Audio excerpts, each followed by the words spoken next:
Good morning everyone, তোমরা সবাই কেমন আছো? আমিও খুব ভালো আছি, আশা করি তোমরাও খুব ভালো আছো। তো আজকে সকালের ব্লগটা এখান থেকেই শুরু করছি।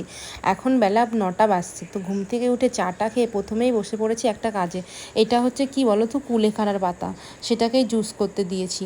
জুস করছি কারণ আর শাশুড়ি মার খেতে হয় প্রতিদিন সকালে, তার জন্য করে রাখলাম অনেকটা করে, যাতে প্রতিদিন করতে না হয়। তারপর তো দুপুরের রান্নাবান্নায় চলে এসেছিলাম। তারপর এখানে করব হচ্ছে চিকেন তান্দুরি, তার জন্য ওটা ম্যারিনেশন করে রেখে দিয়েছিলাম। আর এখানে চিকেন কষা চলছে। কি করব বলো তো বন্ধুরা, আজকে বাড়িতে করব স্পেশাল চিকেন বিরিয়ানি। তো আমি তো এই দেখো চিকেন বিরিয়ানি নিয়ে বসেও পড়েছি খেতে। তোমাদের কার কার চিকেন বিরিয়ানি খেতে ভালো লাগে অবশ্যই কমেন্টে জানিও। তারপর সন্ধ্যাতে গিয়েছিলাম বরের সঙ্গে একটু ঘুরু করতে। ঘুরু বলতে শুধু চা খাওয়া বলেই গেলাম। তারপর দেখি বর সে লিটিল হার্ট বিস্কুটগুলো হয় ওগুলো পেয়েছে, তাই আমাকে দেখাচ্ছে, দেখো অনেক দিন পরে বেশ দেখলাম এই বিস্কুটগুলো। তো আমাদের মিনি ব্লগগুলো কেমন লাগছে অবশ্যই কমেন্টে জানিও, ভালো লাগলে একটা লাইক করে দিও।